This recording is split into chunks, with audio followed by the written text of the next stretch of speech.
video, we're going to discuss the most important events that took place during the previous 12 hours. We have lots of very interesting updates, so let's start. And during this video, we're going to discuss the US attack on the Iranians' nuclear sites. Lots of explosions, lots of missiles and bombs were used. We will discuss this in details. Furthermore, during this video, we're going to discuss the situation in Ukraine, because according to information we have, the Ukrainians counterattacked the Russians in the area of the city of Sumy, and as a result of their counterattacks, the Ukrainians managed to restore lost positions, and the Russians, according to information we have, managed to break through Ukrainian defense in the area of the Pokrovsk agglomeration. It seems that everything is going for a cold run for the armed forces of Ukraine in this area. So let's start from the beginning, and first let's talk about Iran and US strikes. According to information we have, the United States of America several hours ago launched their own attack on the state of Iran with the purpose to destroy 3 of their nuclear facilities. And to understand what exactly the United States of America managed to achieve and what exactly they were attacking, first of all, let's talk about these nuclear sites and these nuclear facilities. So this is the city of Isfahan. And this city is located in the central part of Iran, to the south of the capital of Iran, the city of Tehran. So this is the first area that was attacked by the United States of America, and this is exactly the nuclear facility that was attacked by the United States of America. So during the previous 12 hours, several sources published this photo where we can see the consequences of previous attacks carried out by the Israeli forces, and in this picture we can compare the situation in this area at the beginning of Israeli special operation and by the end of the 21st of June. So as you can see, the Israelis managed to damage this territory heavily, and the United States of America continued this operation, but according to information we have, the United States of America were using just Tomahawk missiles to attack this territory. So the United States of America didn't use B-2 bombers and GBU-57 bombs with the purpose to destroy this territory. So this is the city of Isfahan. Now let's move further. The next area we're going to talk about is this one. This is the territory in the vicinity of the settlement by the name of Natanz, and this is Natanz nuclear enrichment facility. This enrichment facility, as you can see according to the map, is located somewhere in the middle between the city of Isfahan and the city of Tehran, somewhere in the middle. And when talking about this territory, the United States of America attacked this area as well, but furthermore, according to information we have, the United States of America attacked this territory also with Tomahawk missiles. US officials have confirmed that B-2 stealth bombers were used in tonight's American strikes against Iranian nuclear facilities. Senior Iranian officials said US forces bombed nuclear sites at Fordow and Natanz around 2:30 a.m. of local time. So once again, the Natanz nuclear facility and Isfahan nuclear facilities were attacked by the US missiles, cruise missiles of Tomahawk, and the nuclear site of Fordow, as we understand, was attacked by B-2 bombers and GBU-57 bombs. So we are talking about these areas. You can see there's just one building, but this is just the construction that is located on the surface. The main plant is located below the surface, and this is QOM uranium enrichment plant. And according to information we have, this territory was attacked by B-2 bombers with the GBU-57 bomb. And after this attack, the President of the United States of America, Donald Trump, posted this article in his social network saying that Fordow is gone. So according to him, the United States of America, as a result of this attack, managed to destroy this nuclear facility completely. So these are the statements, and this is the situation that we caught from the United States authorities, from the Iranian authorities, and of course now we have the most important question, whether the United States of America managed to destroy this facility or not. So let's discuss this in details, and let's try to understand whether the states managed to do this or not. First of all, let's talk about the statement that was made by the President of the United States of America right after the Fordow facility was destroyed or attacked by the US forces. We have completed our very successful attack on the 3 nuclear sites in Iran, including Fordow, Natanz, and Isfahan. All planes are now outside of Iran airspace. A full payload of bombs was dropped on the primary site, Fordow. All planes are safely on their way home. Congratulations to our great American warriors. There is not another military in the world that could have done this. And now is the time for peace. Thank you for your attention to this matter. different Western medias made their own articles about the situation. For example, the Washington Post made article that U.S. warplanes strike nuclear sites in Iran. CNN, the Wall Street Journal stated that Trump says U.S. has struck 3 of Iran's nuclear sites. New York Post successful attack. The CNN U.S. strikes Iran, and the New York Times U.S. enters war with Iran. So as you can see, lots of statements, but it's unclear whether the United States of America managed to destroy them or not. Another important thing, for example, Trump to Axios stated that we achieved a great success tonight and Israel is safer now. Iran must now agree to end this war. Fordow nuclear site is finished. We carried out our highly successful attack on 3 nuclear sites in Iran, Fordow, Natanz, and Isfahan. No other military in the world can do this, and many other different statements made by Donald Trump and different U.S. authorities. But when talking about Iran and their position, obviously we see that they have completely different position about the situation. First of all, the Iranians declared or announced that U.S. declared war on Iran. So this is not something, let's say, just to attack and that's it, and everybody will forget about this. This is already a war. Iran ready to respond, U.S. within reach. So according to information we have, we can wait some strike, a retaliatory strike from Iranians, and they may attack every single base of the United States of America in the area within reach. But I would like to remind you that during the previous days we were talking a lot that the United States of America evacuated almost everything they could. They evacuated their base in Bahrain, in Qatar, they evacuated their bases in Iraq. So basically the Iranians don't have lots of options what to attack and whether they have lots of possibilities to destroy anything. When talking about Iranian media, they stated that from now on every American citizen and expert in the region will be a legitimate target. Another important statement, Iran says only entrance and exit tunnels of Fordow nuclear site damaged, not even destroyed, damaged after American attack.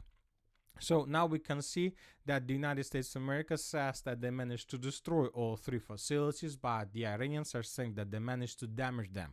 When talking about IAEA organization, they stated that the radiation level is normal and they don't see the increase of this level, which is also one of the proofs that the United States of America most likely haven't managed to destroy them. But maybe that wasn't the target of the United States of America. Maybe they wanted to destroy the exit and entrance to the site with the purpose not to allow the Iranian engineers or scientists to get there.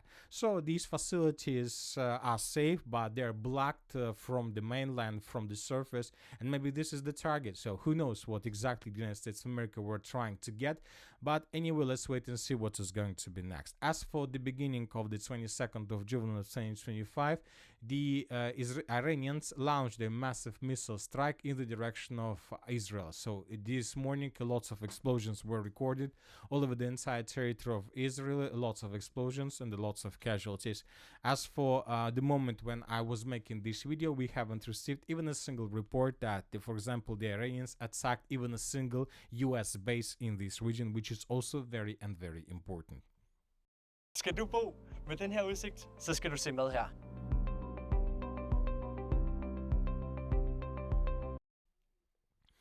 Now let's move further and let's discuss the situation in Ukraine, because during the previous 12 hours we got really interesting and probably sometimes very strange and weird updates.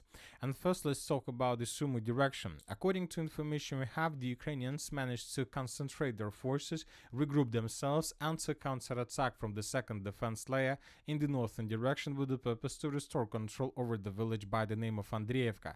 And telling the truth, during the previous night several pro-Russian resources reported that the village of Andriivka was lost by the Russians and that they were forced to fall back from this area.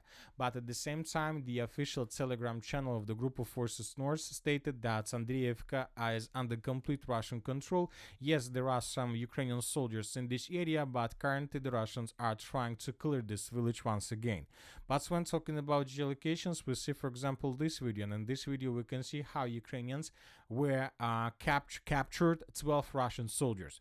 So this moment was geolocated exactly in this area. In this point, Ukrainians managed to capture 12 Russian soldiers. And this is the northern part of the city of Andreevka, of the village of Andreevka. And telling the truth, before this video, I adjusted the map this way, coloring the entire Andreevka and the complete Ukrainian control, because we have geolocation from the most northern part. And telling the truth, several hours ago, I didn't have any doubts that the Ukrainians managed to secure this territory. But later, the group of forces north stated that the village is still under complete Russian control, so that is why we decided to split the village of Andreevka in two parts, the northwestern under complete Ukraine control, the southeastern under Russian control. But anyway, let's wait and see what is going to be next, because there are very high chances that Ukrainians managed to restore control over this village completely. So as you can see, the situation is very weird in this area. The Russians began their secure zone operation. They captured several villages and they stopped. They haven't finished the battle for Yunakivka, and now we see that Ukrainians counterattack. And as a result of counterattacks, Ukrainians are able to restore control over some lost positions. So and now we have some doubts whether the Russians have their real plans of creation of secure zone in this area, because it seems that that was just an attempt to distract Ukrainian attention and to force them to keep forces in this area while the Russians are attacking in the main direction. And when talking about the main direction, obviously this is not the Sumy region, but obviously this is somewhere in the area of the city of Pokrovsk and the city of Konstantinovka. Now let's discuss this in details. This morning, several pro-Russian resources, I'm talking about the morning of the 22nd of June of 2025, made very interesting articles regarding the situation on the eastern and the northeastern flanks of the Pokrovsk agglomeration. The sources are saying that the situation is very difficult. So let's discuss first of all article that was published by the Ukrainian sources. Things are getting worse in the Pokrovsk direction. This article was published by a Ukrainian soldier or probably by a soldier who has connections with soldiers of the armed forces of Ukraine on the ground, so who can see the situation with their own eyes. The Russian armed forces have the initiative in almost all areas of the direction, except for the southern approaches to the agglomeration. We're talking about the southern parts, let's say the villages of Sokhiyal, so from here. So, but this direction has no matter for the Russians. The Russians have an absolutely wild advantage in force and means.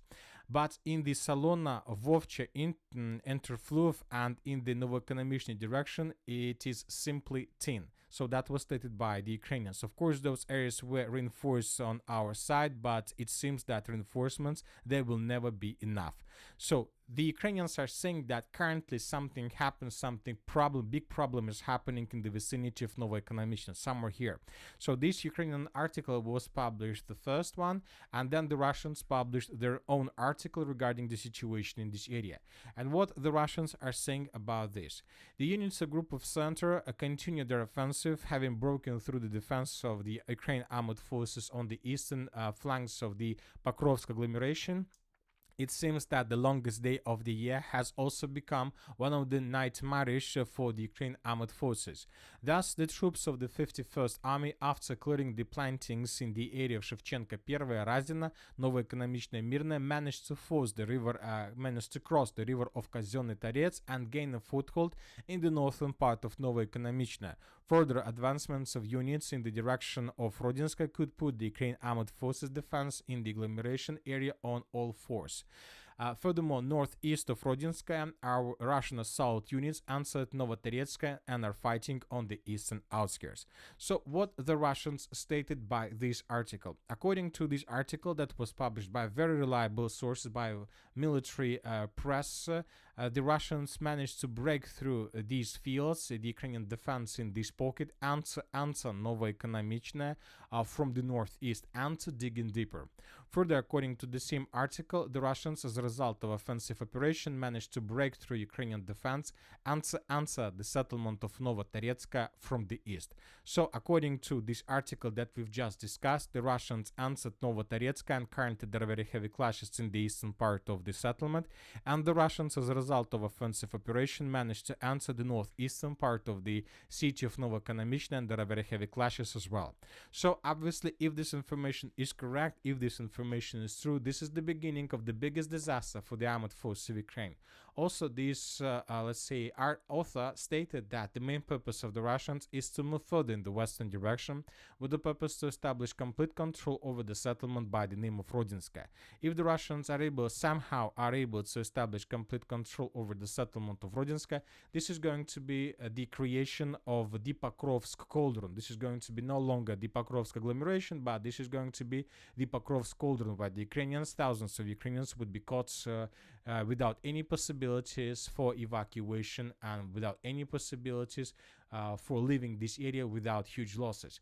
So, of course, let's wait and see what is going to be next. Obviously, we are waiting for additional geolocation, some changes on the maps of reliable sources, maybe some videos. But once again, if this information is correct, then the Ukrainians are in big trouble in this area. Now let's move further and let's discuss the situation in the Syria's direction. According to information we have, the Russians managed to improve their position significantly in this area, and these changes on the map were published this morning by the pro-Ukrainian sources. As you can see, according to these changes, the Russians managed to establish complete control over the area from the settlement of Grigorovka in the southern directions to the village of Vernikamenska, and further in the southern direction towards the villages of Sporne and Ivana Darevka. So very huge progress on the ground was recorded by pro-Ukrainian sources, and this is also very important. The Russians are getting closer and closer to the city of Siversk itself. Furthermore, during the previous night, we got a video how Ukrainians were attacking and after withdrawing the Russians in the northeastern part of the village of Serebryanka. In this video, we can see how Russians came to this area using vehicles, infantry fighting vehicles, how the Russians landed in the northeastern part of Serebryanka and probably took under control this building or massed themselves exactly in this area. So based on this video, we haven't adjusted anything because most of the geolocations we got from those territories that were already colored in Russian favor. Anyway, this is another proof that the Russians are on the territory of Serebryanka and that the Russians continue offensive operation further.